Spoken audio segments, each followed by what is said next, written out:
Hello, everyone, and welcome in. Thank you so much for joining us for today's session. We're kicking off our webinar, EventStoreDB in Software Applications, Greenfield, Legacy, and Sidecar. Excuse me. We will have an opportunity to answer questions at the end, but we'll have a couple of opportunities throughout the session as well. So if you can pop any questions you might have in the chat, we can answer them as we go along or at the end.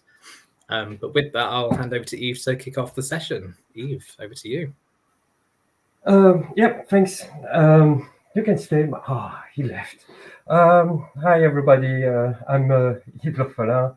I'm a principal software solution architect here at EventStore. I'm here for the last 3 years. I've been head of advocacy as well, and just developer advocate before that. And before that, I've been also building systems. Now I help people build systems, which is also nice. So. This presentation, at least the very first part of it, is kind of a summary of what we've seen in the different at customers, at people using EventStore, or users and people doing event sourcing with kind of other type of a storage mechanism. So with that being said, let's head. So 3 types of system, and I might talk a bit about EDA if I have time at the end. Feel free to add comments in the chats. There's some places where I can will respond to them. Okay. So if you leave before the end, what you need to remember from this presentation. On the Greenfield side, everybody knows what Greenfield is. There's no system, there's a new ID, a system that needs to be built. What I want to show in this part is how does an event source system looks like with EventStore. And the trick is there's an active part and a reactive part. That's the main message there. On the legacy migration or what people also call brownfield. I'm going to show one way to migrate. It's in the end applying a strangler pattern, but the fact that we're doing event sourcing using EventStore allows to do nice tricks in there. And then the third type of system, which is kind of a surprise for us here at the company, is something we call the Sidecar source of truth, which is not really event sourcing, but it is, but kind of a usage we didn't expect it to see from customers. That being said, Greenfield. How does an event source Greenfield application look like? It looks like this. There's just EventStore, hopefully, and some event source application. Of course, it's a bit more complicated than that. There's the active side of the system and the reactive side of the system. On the active side, what's going to happen is that you have a user talking to some application, and that user might be some automation, might be another system talking to an API endpoint, but are like humans. So let's say a user is talking to an application, is talking to a component in that system. That component is going to read from EventStore some events, and afterwards is going to append events. So the active side has this cycle of read append, read append, read append, read append. One of the important characteristics of that part of any event source system is that you need concurrency control. That means if I take a simple sample of a loan request, that if I have a stream where a loan was requested, a credit was checked, and then an approval was needed, the user over there needs to make a decision about that loan request. Do I approve it? Do I not approve it? So what it's going to do is, in this case, is approving, and then the code, the service behind the scene is going to call append. It is approved, and the last event is number 2, which is my optimistic concurrency. Why is this important, especially in line of business applications? It's because if I have, of course, after the append, I have approved, I might version number 3 of that specific stream. But if I have another user looking at the same screen at the same moment and says deny, what needs to happen is that I get a concurrency error, because line of business application, multiple people might be working on the same entity, and well, you need to control what gets appended when. So that's an important feature on the active side. On the reactive side, everything works through subscriptions. There are 2 types of subscriptions in Event Store. That's not important for this, but everything goes after it has been appended to the database. And you could build read models in DocumentDB, GraphDB, RelationalDB, files, any format you like. There are what I'm calling simple reaction, like, hey, I need to send a mail whenever, in the loan request sample, whenever there is a loan request that is over 10,000 units, there needs to be sent a mail to the risk, the main risk analyst. Simple reactions. There's also typically in such system sending information over a message broker for integration purposes.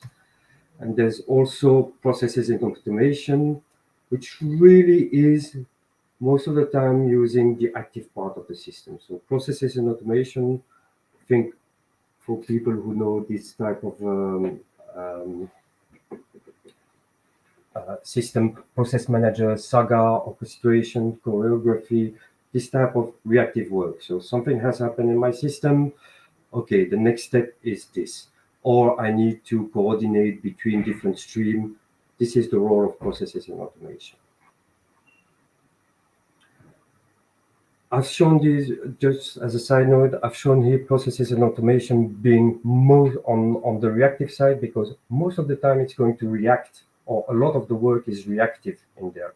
Something happened, this is the next step in my process. Of course, processes and automation could be started by a command sent by a user. For those who also know the pictures that explains almost everything from Alberto Brondolini, this is slightly adapted for my purpose here. Another way to look at this is that those typically event source system, there's going to be some user using a UI,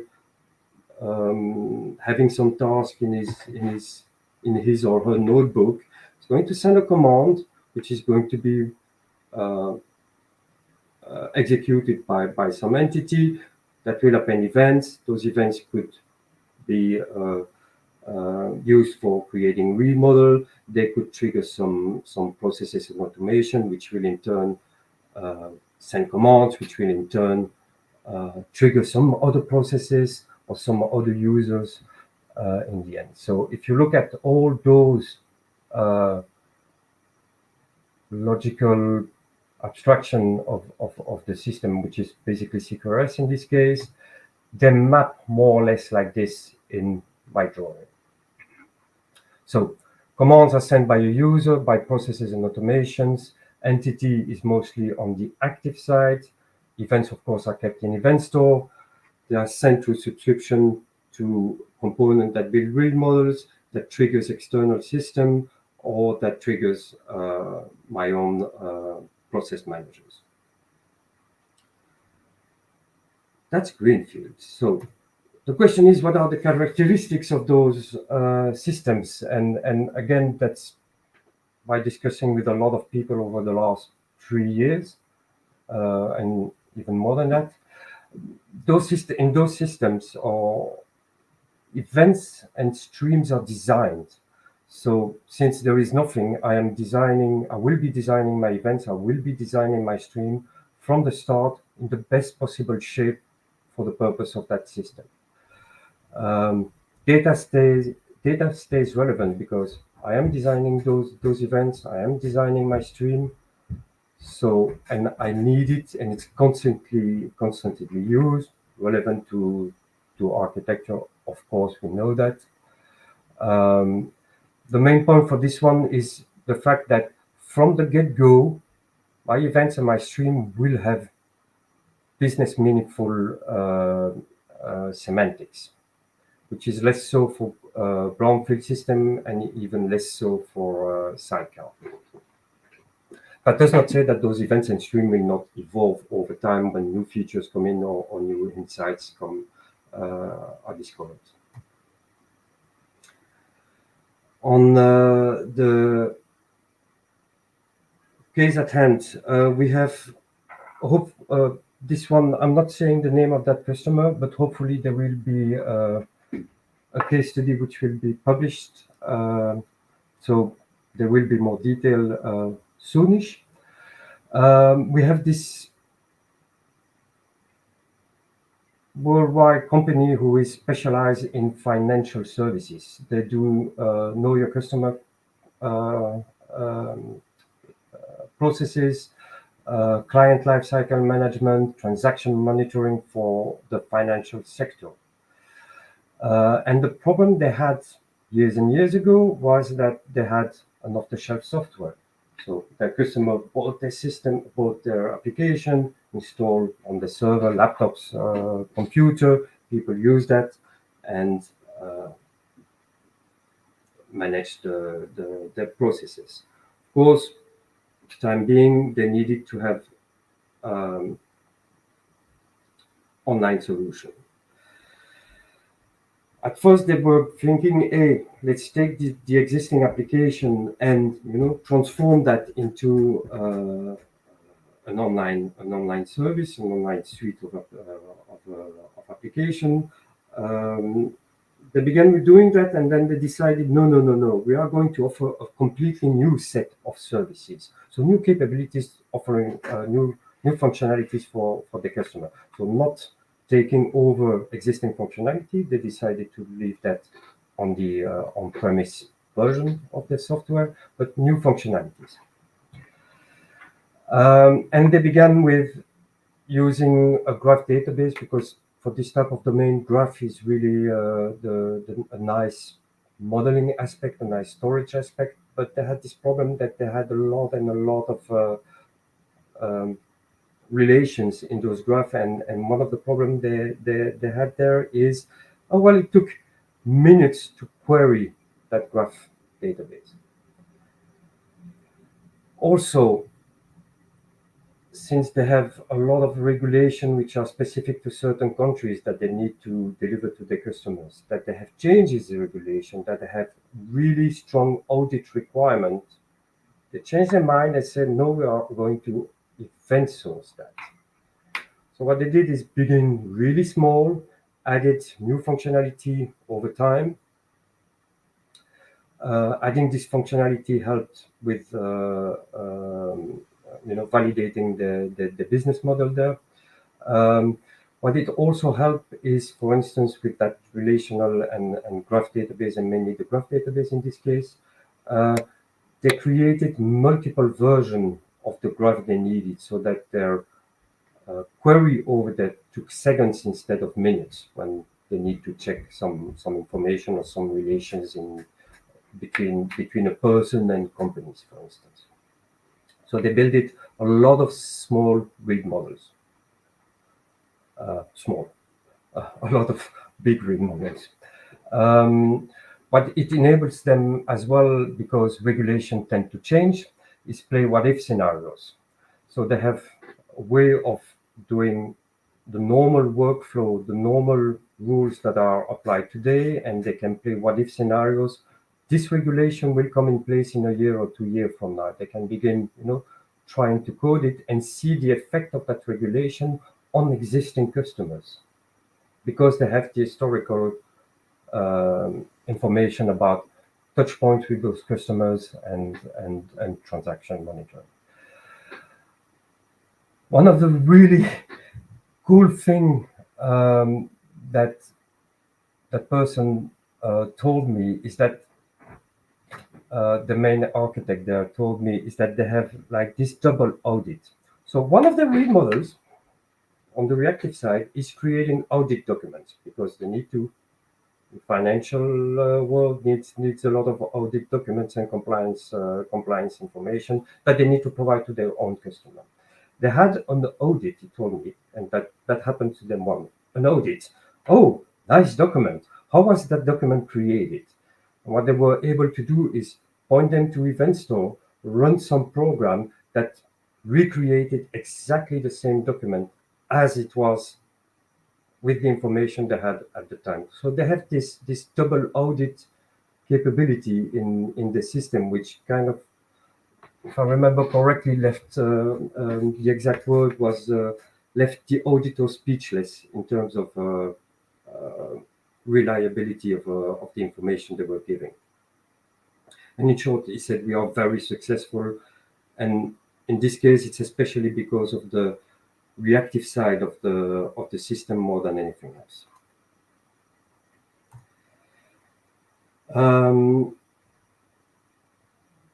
On the legacy migration, how to migrate, the end goal is to have this. This is how a migrated legacy application look like. You have EventStore and you have some EventSource application on top of it. In reality, it does not work like that. Of course, I'm going to take a simple abstracted away sample. I have some application, monolithic, let's say, and there are different components in there. Those are the boxes here. And for the sake of this discussion, let's say there are nice boundaries. The problem that we have here is that they are actually entangled at the database level. So that blue component that I want to take out uses the database, but this impacts other part of that monolithic application. So how am I going to solve that problem?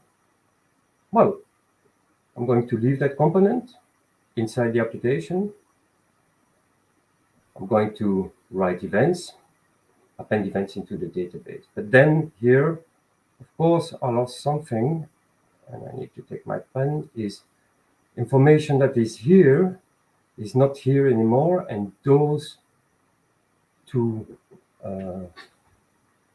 subsystems do need the updated information that is now stored in EventStore. So how can we solve that?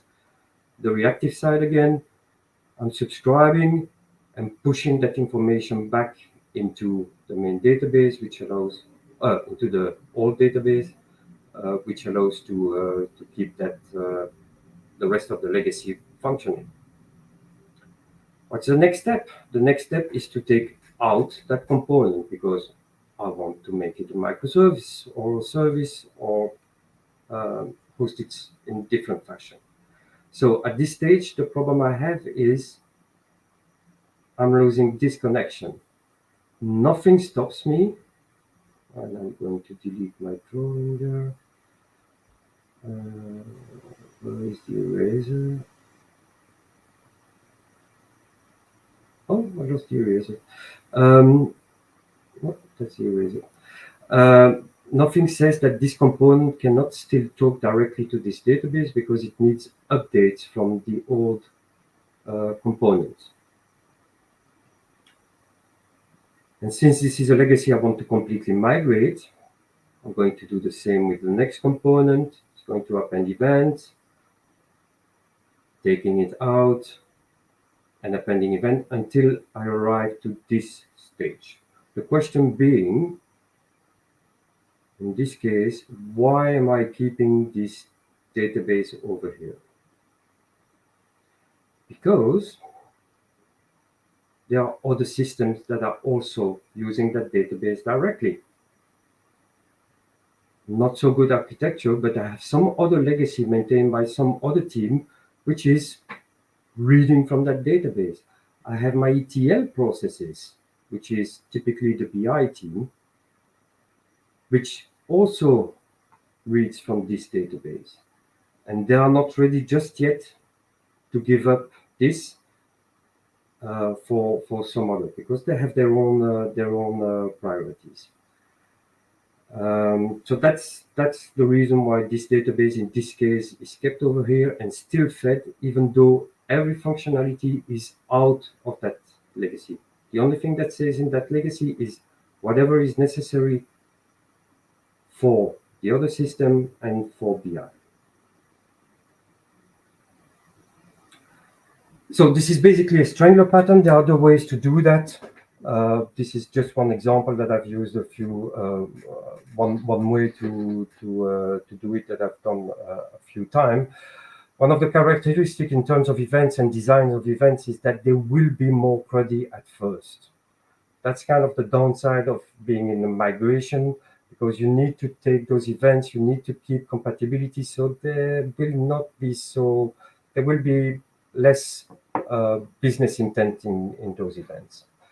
So, but it's kind of the only alternative. The good news is as functionalities moved away and new functionality added, well, the data quality, meaning the design of the events, the design of the stream, the information in there will go, the quality of it will grow over time. The key point in doing a strangler pattern and using EventStore and using EventStore as a backend for this type of system is that I can keep my existing system running way more easily, even BI processes. I've broken enough BI processes in my life to know that it's not something that I ever want to do again.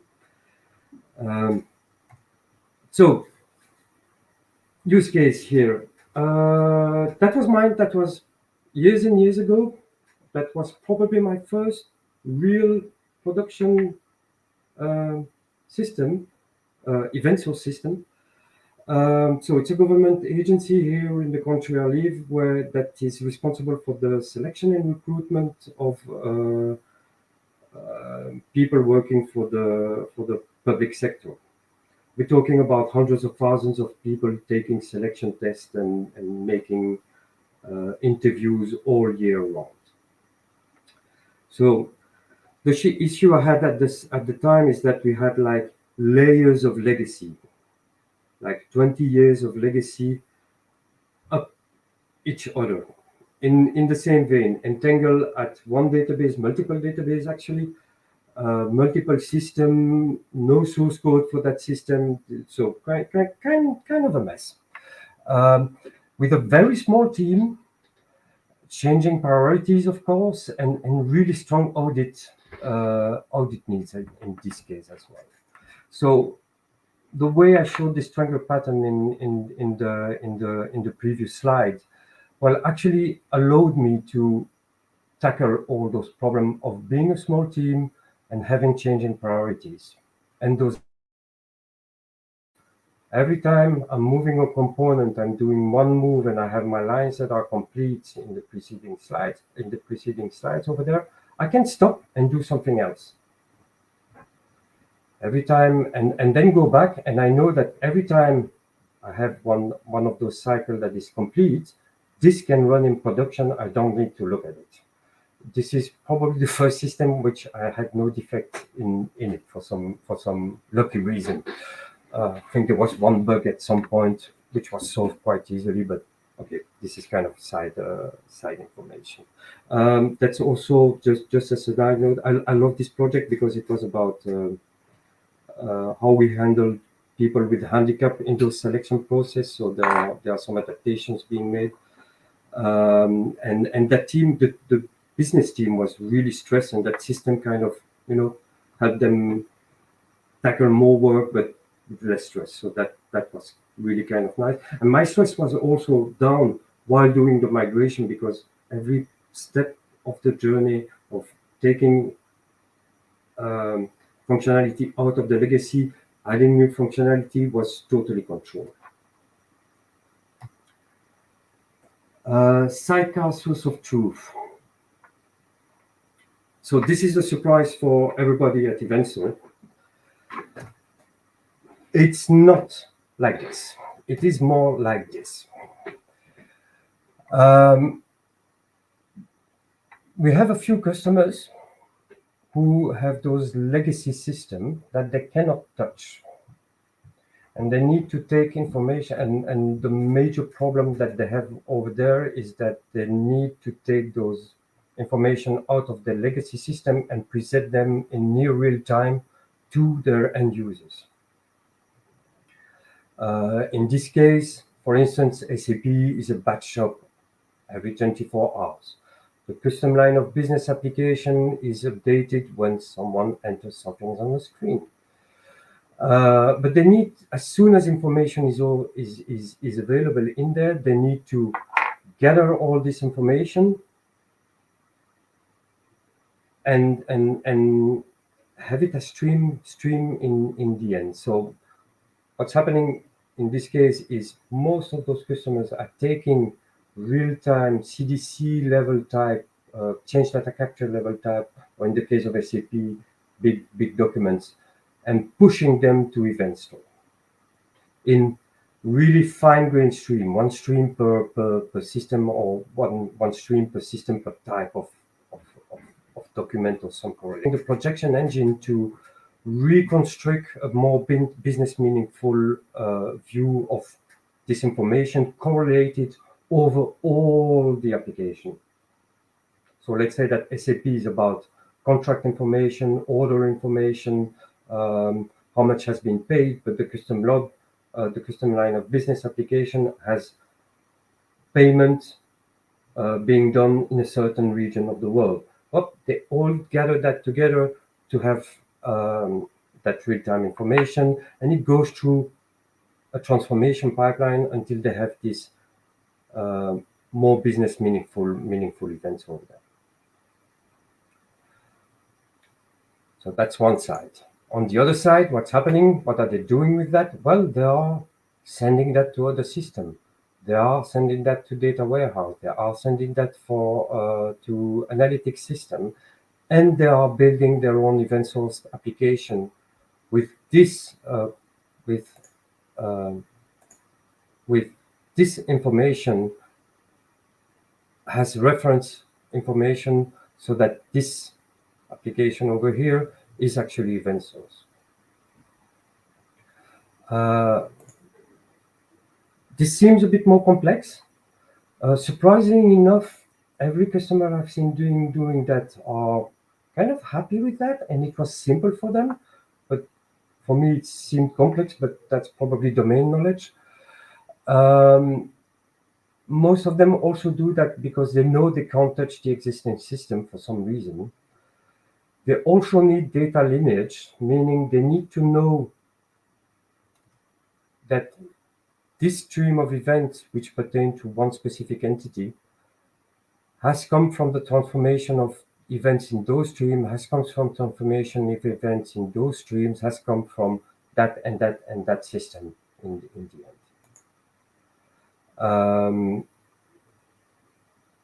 That's the main point of this. The case I have in mind, and there should be hopefully as well a use case coming out pretty soon about that. It's one of the largest building material manufacturer in the world, if not the largest one. They had this problem of low-level integration, the need to present real-time information, because the real-time information in question is about, we have a truck full of material, are we delivering it to the end customer or not? So the driver needs an app that says, yes, you can deliver because they paid. And the funny thing is the payment, because those construction companies actually are also kind of worldwide, the payment might have happened in the US 1 hour ago, and that truck is in somewhere in Europe. And the payment that just happened in the US is actually relevant for the delivery on site over there. The architect over there had built such system for in other place using different type of technologies, and knew how difficult for them it was to maintain those and make them run efficiently. So he was looking for a one-stop solution, low maintenance, one-stop, low maintenance solution. By the one-stop, I mean, once the data is in, I need a pipeline, and I get my data out, and I can build an application on top of that.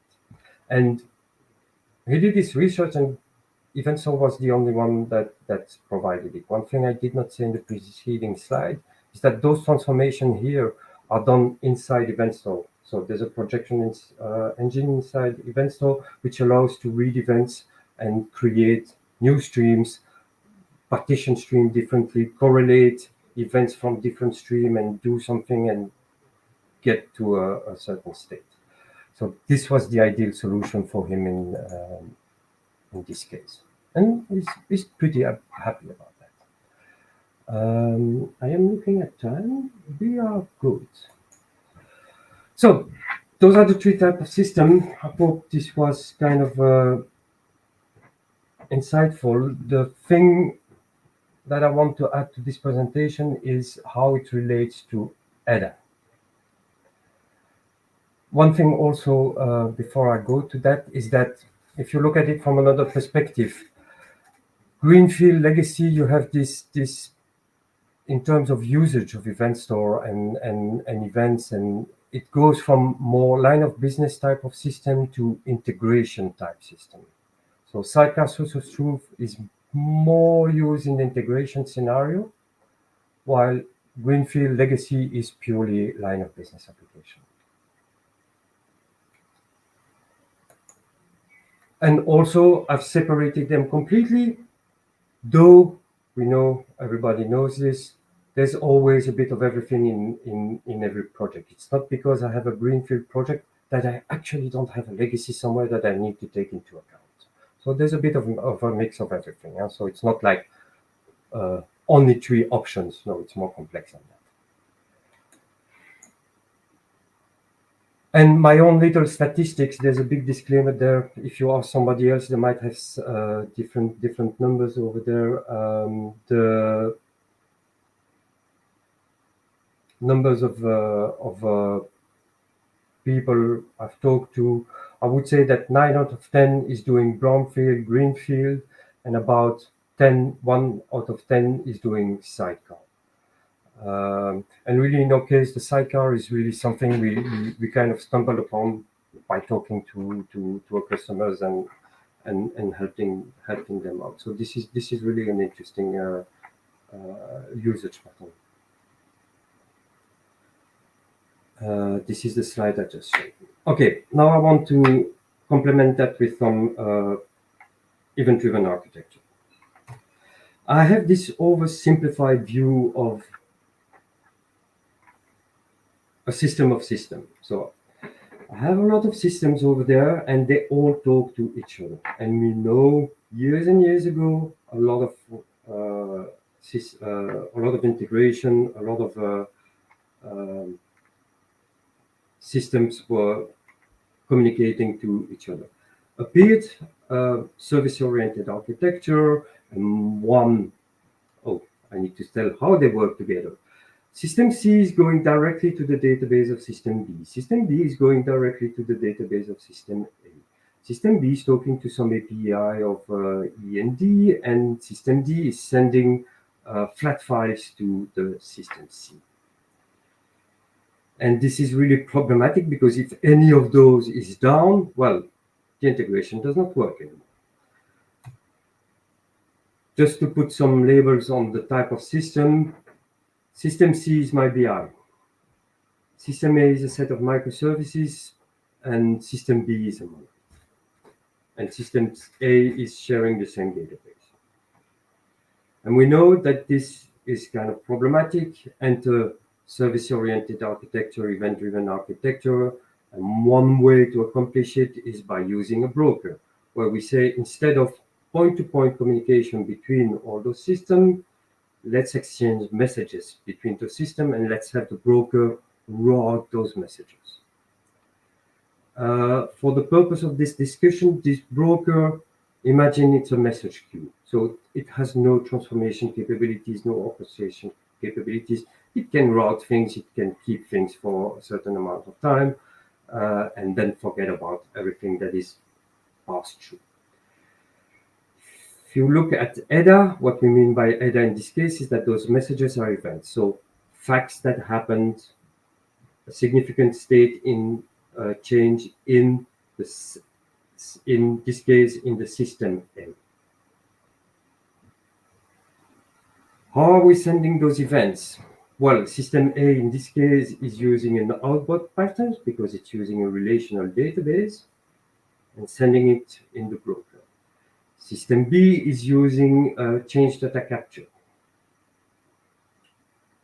Change data capture is really the, hey, this is what happened at the database level. This is the insert, update, delete that happened, and I'm pushing that down.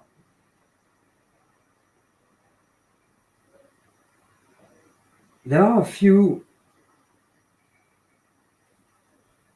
I label them problem, but let's say issues that I see over time that have happened with this, with building system or having this type of integration. First, the first one is that on the outbox level, you need to build your outbox.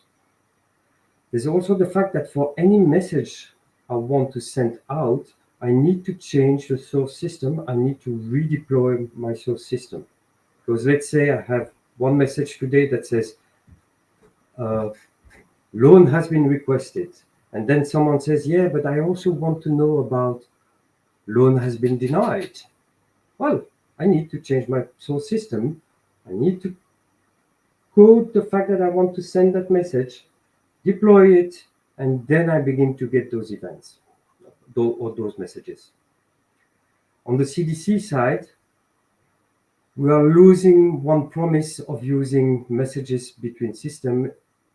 It is the separation of the internal schema, the internal representation of information inside the system and outside of the system.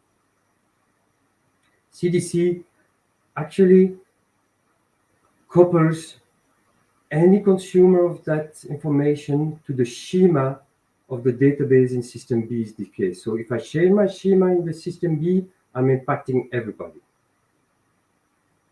which is bad. This is kind of a summary. The outbox needs, I need to change my code. I need to redeploy my system to emit message. And once that message has been sent out, I don't know why it has been sent. On the CDC, the same thing, it's schema bound. You are bound to the schema you're presenting to CDC. Also, once something has been sent out, well, something has changed for some reason. And it's kind of the same issue you have with ETL. It's like, if I change my source schema, I'm breaking everybody. I'm repeating myself here. So what we are saying here is that we should store event at the source, because if I have events, and I'm talking about system A in this case, if I have the events on the inside of my system, it becomes way more easy to control what type of events I'm sending outside of my system. The nice thing in this case as well, so in this case, let's say I have event 1, 2, 3, that triggers a message sent to the broker. And I have event 4, 5, that triggers another message in the broker. I have event 6, 7, that triggers a message in the broker. And if you remember my very first slide, where I have this is how an application, an event source application looks like. This is a new single-minded component that only cares about, I'm interested in 1, 2, 3, 4, 5. I'm sending a message. I'm interested in 4, 5. I'm sending a message. So this is really cool to be able to add new functionality, add new messages, add new integration points, integration events into my system without having to change anything in the code of system A. I just need to add a new reaction. So kind of problem solved. In this case, I have my events on the inside versus the events on the outside. I have my lineage. I know if I carry the information.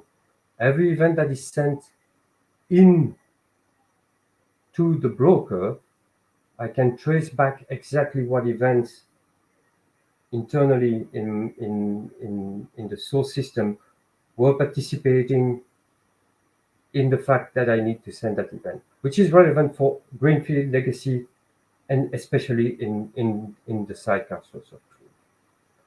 So that's kind of all I had to present. I hope this was useful and that you enjoyed it. Brilliant. Thank you, Yves. Wow. If anyone does have any questions, please feel free to pop in the chat and we can answer them now. Otherwise, if you think of anything after the session, feel free to get in touch with us. You can hop on our website and get in touch. We're always happy to answer any questions. That's fantastic. Thank you, Yves. Yeah, we have. Oh, before I forget, we have. If you want to get in touch very easily, I don't know if we send that to our mail. We have some EventStore.re/Discord. We have a community server. EventStore. Sorry for my writing.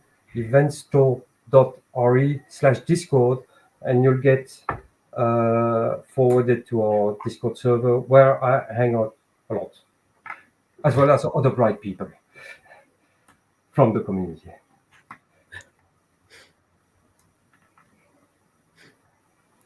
Okay, cool. Looks like I haven't got any questions right now, but as we said, feel free to get in touch. Always happy to answer any questions. Thank you, everyone, for attending. Take care.